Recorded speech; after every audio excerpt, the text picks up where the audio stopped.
10 al parco Grappa Gravity Games di Borso del Grappa, 50enne perde il controllo del mezzo e cade a terra morto sul colpo per un trauma alla spina dorsale.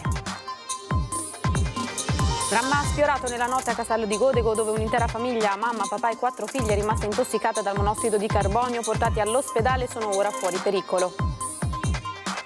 Scossa di terremoto magnitudo 3.8 in Friuli, epicentro a Raveo in Carnia. La scossa è stata avvertita nettamente anche in Veneto, a tremare soprattutto i comuni della montagna bellunese. Ancora una rapina a mano armata nella Marca, caccia al comando che ieri sera ha assaltato il Prix di via Castellana Treviso. Forse sono gli stessi banditi che hanno colpito alla CRAI di Altivole. Ancora furti ieri sera tra Silea e San Biagio, qui i ladri hanno svuotato una casa mentre i proprietari erano alla messa in ricordo dei genitori scomparsi, maltrattato pure il cane, gli hanno strappato il pelo, dicono percorso di rieducazione per 2 giovani bulli affidati alla cooperativa alternativa dove per 5 settimane hanno lavorato in campagna affiancati da ex detenuti.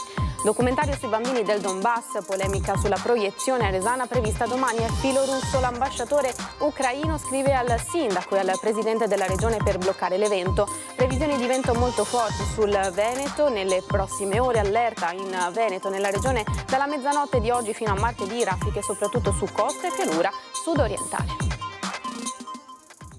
Buonasera, bentrovati, edizione di Treviso dei nostri telegiornali, domenica 12 gennaio, una domenica ricca di cronaca che ci porta subito a Borso del Grappa per un tragico salto al bike park. Un 50enne cade dalla bici e muore sul colpo. L'incidente oggi pomeriggio sulla pista da cross, vediamo. Dramma oggi pomeriggio al bike park Grappa Gravity Games di Borso del Grappa, pochi minuti dopo le 15, mentre era impegnato in delle evoluzioni in sella alla sua bici da downhill, è caduto ed ha perso la vita Ivan Luccon, 50 anni, originario di Motta di Livenza. L'uomo era socio tesserato della struttura sportiva e stava eseguendo un salto su una delle piste del parco di evoluzioni cross, quando all'improvviso ha perso il controllo della bici ed è caduto battendo violentemente al suolo la schiena. L'impatto ha causato un trauma alla spina dorsale che purtroppo è stato fatale al 50enne. Sul posto sono intervenuti poco dopo i sanitari con automedica e ambulanza di Pedemontana Emergenza. Purtroppo non hanno potuto far altro che constatare il decesso del ciclista. Sul posto sono intervenuti anche i carabinieri che ora conducono le indagini sull'incidente. Casco e bici di Luccon sono stati posti sotto sequestro, eseguiti i rilievi dell'area che al momento non è vincolata, in attesa delle disposizioni dell'autorità giudiziaria. Dramma sfiorato nella notte a Castello di Godego, dove un'intera famiglia, mamma, papà e 4 figlie, è rimasta intossicata dal monossido di carbonio, ora sarebbero fuori pericolo. Un'intera famiglia, mamma, papà e 4 figli intossicati dal monossido di carbonio, tragedia sfiorata nella notte a Castello di Godego, presumibilmente a causa del malfunzionamento di una termocucina. L'allarme è scattato alle 2:30 quando uno dei genitori si è reso conto che qualcosa non andava, fortunatamente prima che le esalazioni potenzialmente letali sterminassero l'intera famiglia. Subito sul posto sono arrivati i vigili del fuoco ed i sanitari del 118, tratti in salvo mamma e papà ed i 4 figli. Il più piccolo ha 8 anni, gli altri 17, 20 e 22. Ad accusare i sintomi più pesanti dell'intossicazione da monossido il 17enne. Tutti sono stati trasportati all'ospedale di Castelfranco per le cure del caso. Fortunatamente, dopo alcune ore di osservazione ed ossigenoterapia, l'intera famiglia è stata dimessa. Inibito l'uso dell'abitazione fino al ripristino dei sistemi di riscaldamento e ventilazione secondo le norme vigenti. Quello della famiglia di Castello di Godego è l'ennesimo caso di fuga di monossido di quest'inverno, che sta registrando un record di intossicazioni ed interventi dei vigili del fuoco. Appena mercoledì scorso le esalazioni letali avevano ucciso a Tarso il 75enne Angelo Franceschet. A metà novembre a San Pietro di Feletto Rossana Billi, 62 anni, era stata trovata morta a letto, anch'ella uccisa dal gas killer sprigionato dalla caldaia. Ed in queste giornate di freddo intenso i vigili del fuoco rinnovano l'appello alla periodica manutenzione di impianti e canne fumarie. Relativamente agli impianti, una volta l'anno la manutenzione. Su questo non ci sono soluzioni, non ci si può, tra virgolette, sostituire a un tecnico manutentore. Quello è un affidamento che bisogna fare a una ditta specializzata che viene lì, ti fa il controllo dell'impianto e ne certifica il fatto che l'impianto funziona correttamente, così anche la canna fumaria. Ripeto, doppio beneficio della pulizia della canna fumaria, in primis il fatto che questa può essere vittima di incendio qualora non adeguatamente pulita, in secondo perché appunto può impedire ai fumi e ai gas di andare fuori e quindi di rientrare. Nuove scosse di terremoto oggi pomeriggio in Friuli Venezia Giulia, poco prima delle 15, 2 scosse, la più forte di magnitudo 3.8, epicentro a quasi 10 km di profondità nel comune di Raveo, in Carnia, provincia di Udine. Non si segnalano danni significativi, ma la scossa ha allarmato la popolazione ed è stata chiaramente avvertita anche in Veneto, in particolare in tutto il Bellunese, da Auronzo al Comelico, alla Valle del Boite fino al capoluogo. E ora la cronaca, ancora rapina a mano armata al supermercato Prix di via Castellana Treviso. 3 banditi travisati hanno minacciato la commessa e sono scappati con i soldi. Forze dell'ordine sulle loro tracce, forse sarebbe la stessa banda che ha colpito venerdì sera ad Altivole. Dacci i soldi. Si sono presentati in 3 armati di fucile d'assalto, passamontagna chiaro calato sui volti davanti alla cassiera del Prix di via Castellana Treviso poco prima della chiusura del supermercato. Erano circa le 20. La minaccia "fai presto, comportati in modo normale". Senza dire nulla la donna ha consegnato tutto il denaro presente mentre uno dei 3 banditi ne cercava altro nella cassa vicina. È stato questo il movimento sospetto che ha allertato un collega della donna e che allarmato si è fatto avanti per far desistere la banda, fuggita poi a gambe levate. Attimi eterni di paura e sgomento. I 3 si sono infilati in una Panda Cross gialla guidata da un complice e sul posto, dopo l'allarme, è arrivata la volante della polizia che, sentiti i dipendenti e il direttore, si è messa sulle tracce dell'auto, trovata poi abbandonata poco distante dall'esercizio. Le ricerche hanno svelato si trattasse di un mezzo rubato in giornata nei pressi di Maserada. Nelle prossime ore sarà ascoltata anche la commessa, vittima della rapina, ancora sotto shock, per acquisire altri elementi utili a identificare la banda. I dipendenti fanno sapere però che è pronta a tornare al lavoro. Si tratta del secondo colpo a mano armata in 24 ore nella Marca, il terzo in 5 giorni. Solo di martedì l'irruzione in una tabaccheria a Piavon di Oderzo, venerdì alla CRAI di Altivole. Sui fatti indagano anche i carabinieri impegnati a cercare elementi comuni ai vari episodi. A legare i 2 assalti ai supermercati l'uso da parte dei banditi di un passamontagna chiaro, dettaglio che sembrerebbe legare i 2 eventi alla stessa banda. L'indomani dell'assalto al Prix di Treviso non si ferma il via vai dei clienti nonostante la paura. Penso che bisogna adattarsi a tutto. No, paura no, non c'è. Preoccupazione sì. Paura c'è, indubbiamente in giro, però bisogna effettivamente risolvere qualcosa. Effettivamente succede talmente tanto spesso che a quanto pare ci stiamo un po' abituando a questa cosa. La situazione è tesa, bisogna capire entrambi i fronti cosa sta succedendo. Dall'altro ovviamente ci vuole una repressione nei confronti di questi episodi. Sembra una cosa fisiologica di questa società, sembra che ci stiamo rassegnando tutti, ma non dovrebbe essere così.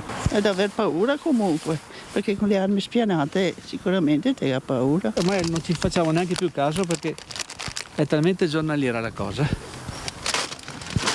Cosa vuoi fare? Io abito a paese e sono quasi quotidiani i furti.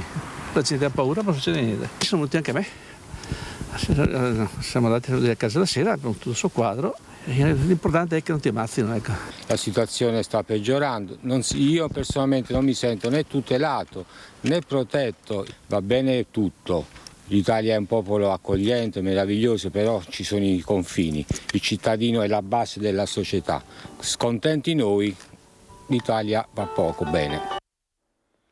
Dalle rapine ai furti, ieri sera tra San Biagio e Silea, colpita anche Cavrie di San Biagio. In un condominio sono stati visitati proprio a San Biagio di Callalta 2 appartamenti messi completamente a soqquadro. Vediamo. Questa qua, però, bianca, l'hanno messa sull'angolo. Quando ho visto che cadeva, ho detto alla moglie: ferma, c'è qualcosa che non va. Poverina, lei era qua pronta e hanno col tappeto hanno girato il divano, me l'hanno messo sulla porta. Di ritorno dalla messa in ricordo dei genitori scomparsi, l'amara scoperta, la difficoltà ad aprire la porta, il timore e poi la conferma. L'appartamento di via degli Alpini di San Biagio di Callalta era stato completamente razziato. Non quanto il danno di per sé, ma quanto quello che ho trovato.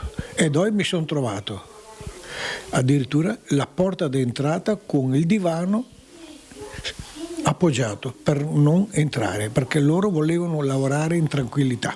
Aperti tutti i cassetti della casa, dal comò agli armadi ai mobili del salotto, nessuna stanza è stata risparmiata. Un bottino consistente per i malviventi, rubati ai coniugi fedi, catenine d'oro, una spilla, i gemelli, ricordo di una vecchia zia per i sacrifici fatti negli anni per la famiglia, 2 collier comprati con i soldi guadagnati e grazie ai regali del matrimonio di Franco e Maria Grazia. È casa mia, vorrei un po' di rispetto. 53 anni che lavoro, queste cose mi fanno male.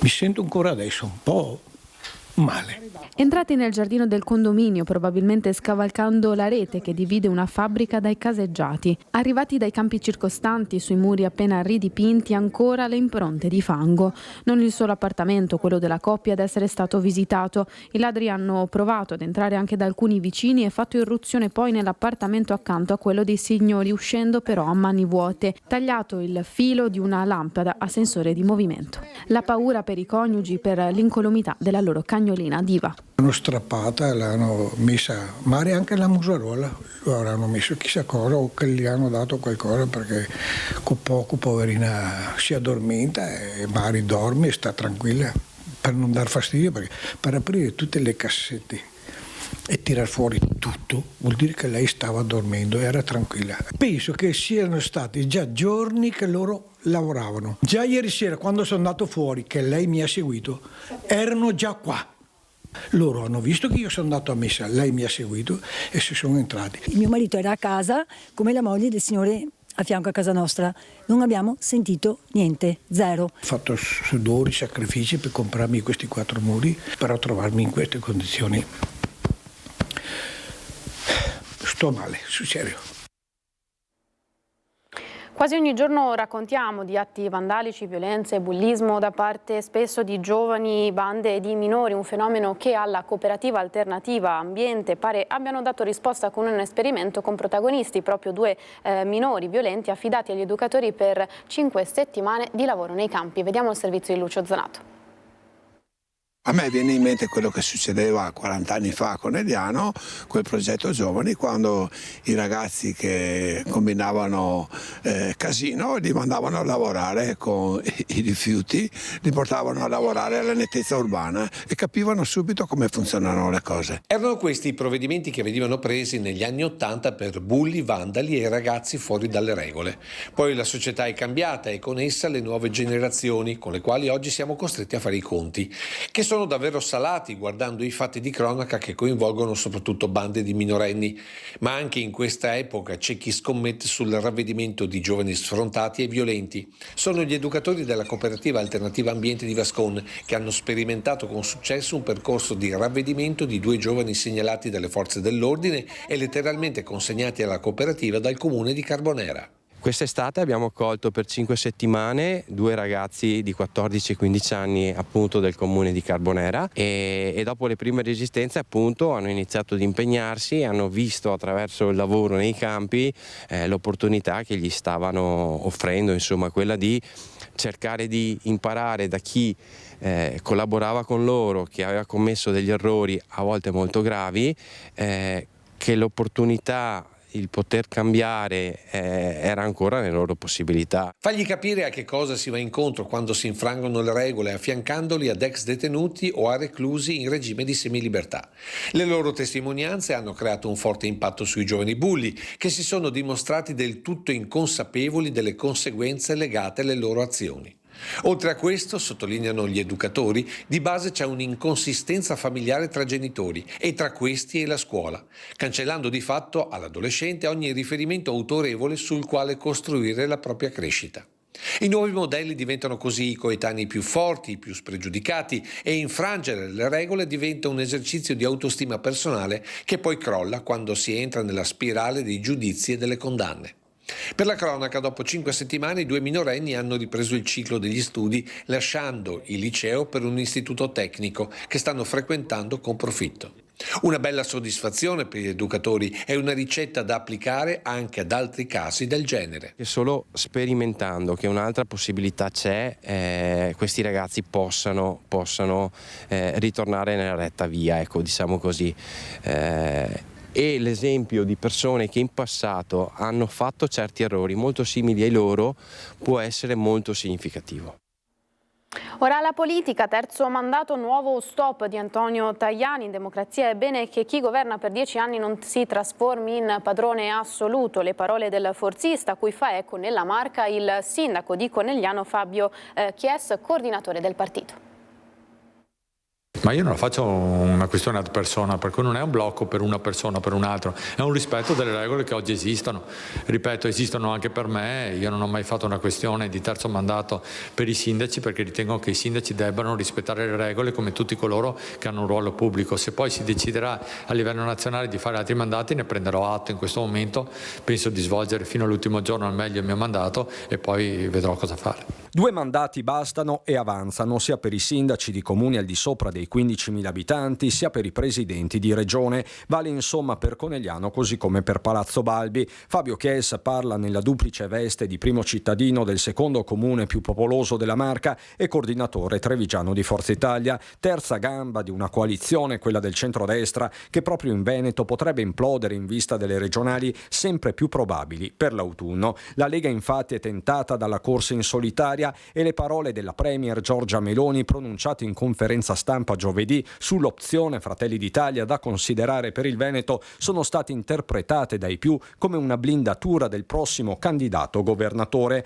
Gli azzurri riavvolgono il nastro e tornano alla fine dell'era Galan. Ricordo che all'epoca, quando venne scelto di candidare Luca Zaia, la scelta venne fatta da Berlusconi a Roma, per cui non venne fatta sicuramente sul territorio. Oggi magari la gente dimentica, ma ricordo che anche noi di Forza Italia all'epoca, quando si decise di far passare il Veneto da una guida forzista a una guida leghista, ce ne facemmo una ragione, anche se ritenevamo magari che la scelta non fosse la più corretta per il territorio, però all'epoca la fece il nostro leader insieme agli altri leader nazionali e accettammo di buon grado la scelta. La ruota gira soprattutto in politica, sembra il concetto che si aggiunge alle parole del vice premier Antonio Tajani proprio sul terzo mandato. In democrazia è bene che chi governa per 10 anni non si trasformi in padrone assoluto, ma possa lasciare il passo a un altro della propria coalizione. La dichiarazione lapidaria del forzista, un messaggio tutt'altro che criptico. La sede per salvare la sede di Pieve del Grappa dell'alberghiero Maffioli arriva anche da alcuni esponenti del Consiglio regionale. Istituto Maffioli di Pieve del Grappa a rischio chiusura. Sabato prossimo, il 18 gennaio, la dirigente incontrerà i genitori per fare il punto della situazione. Da indiscrezioni pare che si stia premendo per la sua cessazione a causa delle scarse iscrizioni e della denatalità, ma dal loro canto i genitori chiedono a gran voce che l'alberghiero continui a funzionare lì dove si trova oggi, a Fietta di Paderno, perché, hanno ribadito in più occasioni anche al nostro microfono, è una risorsa per i giovani che lo frequentano e per l'intero territorio. Chiedono aiuto alla politica e in loro supporto si sono mossi i consiglieri Dem, Zanoni, Luisetto e il collega di Europa Verde Masolo. Abbiamo presentato un'interrogazione per chiedere all'assessore Mantovan di convocare un tavolo, di iniziare ad ascoltare famiglie, insegnanti, studenti dell'Istituto Maffioli. Crediamo infatti che perdere una realtà alberghiera di valore, di prestigio e preziosa per 2 territori, il trevigiano e il pedemontano bassanese, sia un errore grave. Si devono cercare soluzioni e questa è la fase in cui condividere e ascoltare. Chiuderla significa chiedere ai ragazzi e alle famiglie 25 chilometri in più per andare a Montebelluna o a Castelfranco. Significa smembrare classi, significa sconvolgere la vita di quei ragazzi con disabilità, 17, che vivono questa scuola come uno strumento di quotidianità e di solidità, come un punto di riferimento. Lo stesso appello degli insegnanti, 120 professori che hanno chiesto di tenere aperta la scuola, ad oggi è inascoltato. Chiediamo con questa interrogazione che si apra una fase di ascolto, che ci si fermi e si riconsiderino queste decisioni per tornare indietro e tenere aperto l'Istituto Maffioli. Siamo a Resana, prenotata da un gruppo consigliare di minoranza una sala della biblioteca per la proiezione di un documentario sui bambini del Donbass, accusato di essere filorusso. L'ambasciatore ucraino in Italia scrive a sindaco e presidente di regione per far annullare l'evento.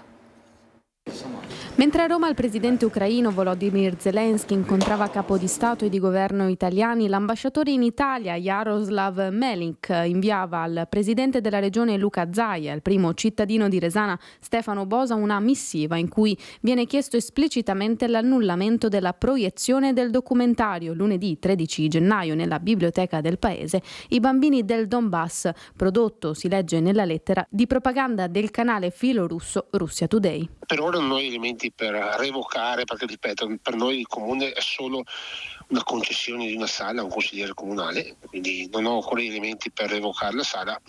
Lo dico sinceramente, se potessi revocarla, se ho gli elementi per revocarla, la revoco subito, perché Mazzorato, il consigliere Mazzorato, come sappiamo, ha le sue idee con quel gruppetto che lo segue. Ferma la posizione del sindaco Bosa. Non vedo nulla di pericoloso rispetto a quanto mi ha detto lo stesso Mazzorato, perché effettivamente io l'ho avvisato che ha la responsabilità di cosa viene detto e cosa viene fatto in quella sala, visto che sono state avvisate le forze dell'ordine, quindi avrà la sua responsabilità chi la presente. Ed è proprio il primo cittadino a rispondere all'ambasciatore spiegando la situazione e ribadendo la sua posizione in attesa di capire se la disponibilità della sala del centro culturale può essere revocata. È una sala utilizzata ai fini politici da parte di un gruppo politico che fa parte dell'opposizione, in questo caso amministrazione comunale di Resana, ma fa parte quindi del consiglio comunale di Resana. Il sindaco ovvio non può rifiutarsi di dare la stanza, dopo chi vuole partecipare parteciperà, chi no, libertà a chiunque o no.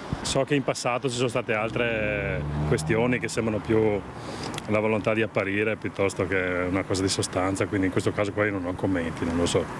Non parteciperà? Assolutamente no.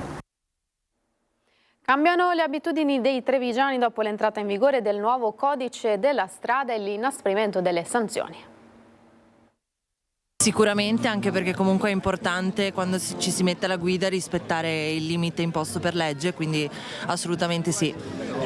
Già prima bisognava stare attenti, ora ancora di più. Treviso all'ora dello spritz di un giorno di festa. In piazza ci si trova in compagnia e la chiacchiera si accompagna spesso ad un calice di vino, ma ad un mese dall'entrata in vigore del nuovo codice della strada, con l'inasprimento delle sanzioni per la guida in stato di ebbrezza, si presta maggiore attenzione e cambiano alcune abitudini. Io che lavoro in ristorazione, in un pizzeria qua vicino, mi rendo conto che le persone fanno più difficoltà ad accettare il secondo giro di birra o quanto magari il digestivo post cena, e potrebbe implicare sì questa cosa della nuova legge in vigore, anche se effettivamente per quanto riguarda il lato alcolico poco cambia, forse le sanzioni sono andate ad aumentare, però lo 0,5 deve essere rispettato come era prima. Una delle soluzioni più gettonate è quella di condividere l'auto e farla guidare a chi non beve. Adesso c'è molta più attenzione rispetto a prima, quindi si tende in gruppo a trovare una persona che a turno possa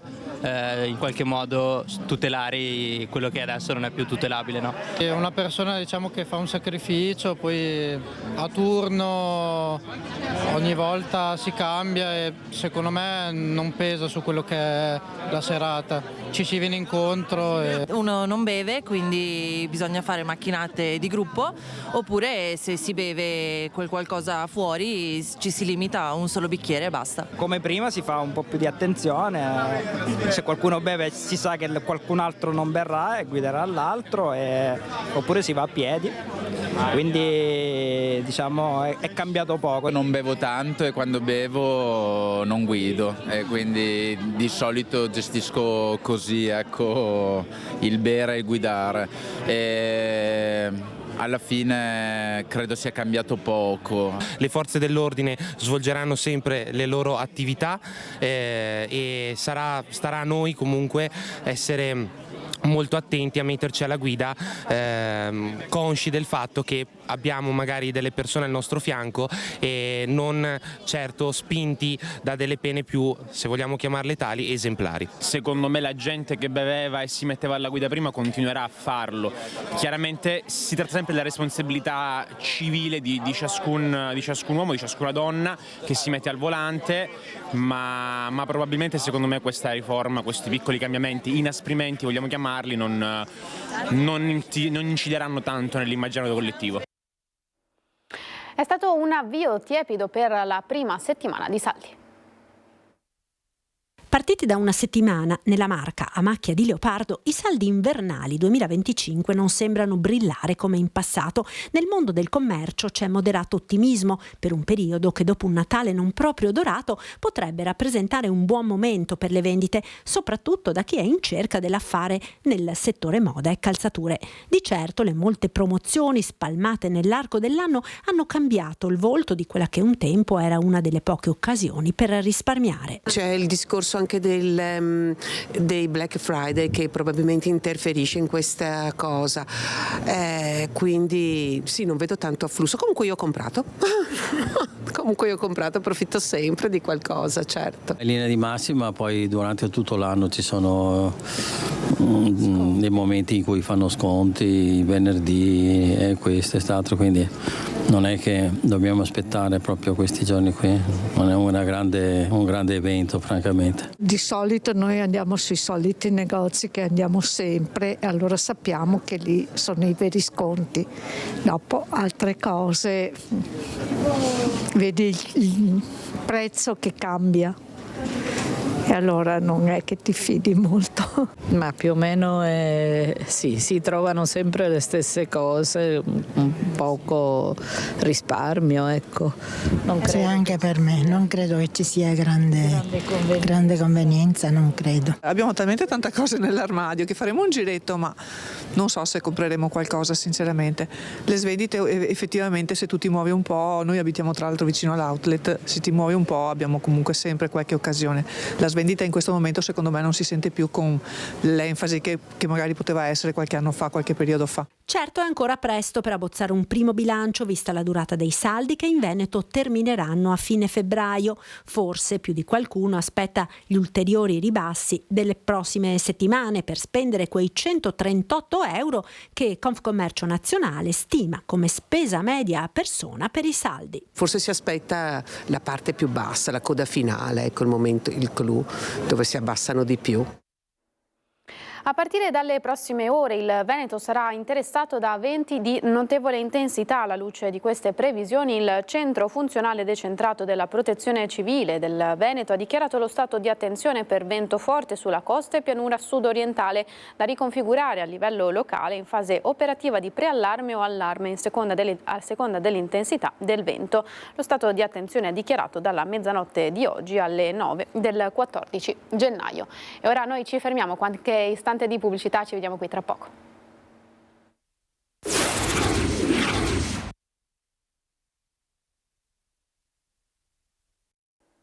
Tornate in diretta, edizione di Treviso dei nostri telegiornali. Siamo a Silea perché sono stati inaugurati 2 spogliatoi a servizio del campo da calcio degli impianti sportivi di Cendon di Silea. Gli spogliatoi sono stati oggetto di ristrutturazione e efficientamento energetico e l'intervento ha previsto la riqualificazione dei locali con il rifacimento dell'impianto termico, elettrico e idrico nei pavimenti e nelle controsoffittature al fine di migliorare le condizioni generali degli ambienti e rendere questi spazi fruibili a persone anche con disabilità e consentire una più efficiente manutenzione. E ora siamo allo sport con il rugby, trasferta amara per il Benetton che oggi pomeriggio ha perso 35-29 contro il Bristol, terzo turno della Pole 2 di Champions Cup. Una partita giocata al Cardio Palma dai Leoni con una rimonta finale e una meta annullata a pochi minuti dalla conclusione. Al Benetton vanno comunque 2 punti di bonus. E continuiamo con la pagina sportiva, siamo invece ora al calcio. Il Treviso si conferma prima in classifica per la terza giornata consecutiva nonostante la vittoria in giornata del Dolomiti. Biancocelesti ancora in vetta alla classifica, 47 punti che non schiodano il Treviso dal primo posto nonostante la vittoria in giornata del Dolomiti Bellunesi che con un 2-1 ha battuto il Calcio Brusaporto portando a casa i 3 punti che non sono bastati però a scalfire la rimonta del Treviso che tiene salda la posizione per la terza giornata di campionato consecutiva dopo la vittoria di ieri al Terni contro il Calvinoale. Un 1-0 sudatissimo per i biancocelesti, decisiva la rete di Beltrame al 35esimo che ha portato in vantaggio la squadra di casa e firmato la vittoria della partita. Sfumato il sogno di portarsi a +7 sul Dolomiti, ora soli 2 punti di distanza, attesa per la partita di mercoledì con l'11ª in classifica Real Calepina. Siamo ora al consueto appuntamento con il servizio storico proposto dal nostro Lucio Zanato. L'immigrazione è il tema di questa settimana. Vediamo.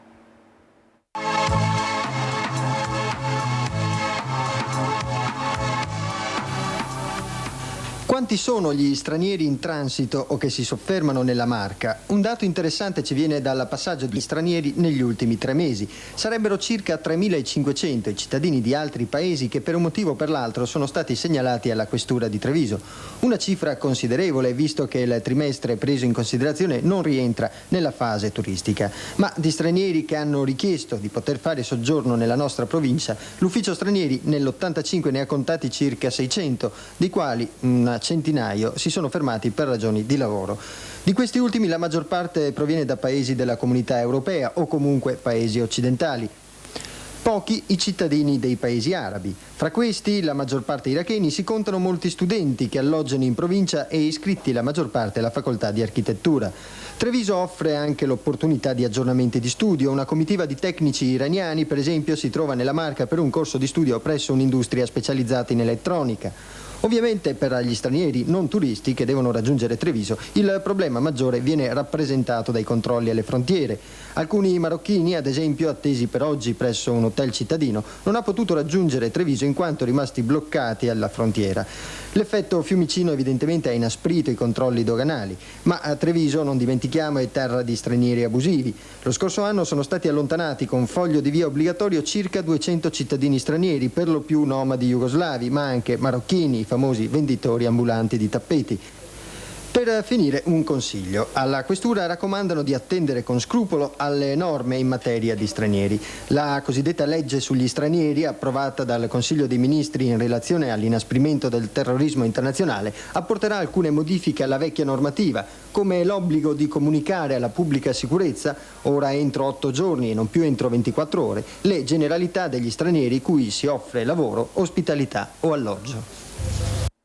E questo era dunque l'86. Nel salutarvi siamo giunti a conclusione di questa edizione del telegiornale di Treviso. Vi lascio con l'ultima puntata, se così si può chiamare, della nostra rubrica Il tuo presepe, con le natività di Cristian Zanatta di Vascon, di Carbonera, Emilia Tonello di Altivole, Giuseppe Amadio di Cusignana, Marta Florian di Vedelago, nonno Angelo e la nipote Stella di Ponte di Piave. Grazie a tutti per essere stati in nostra compagnia e l'augurio di una buona serata con il Presepi. Arrivederci.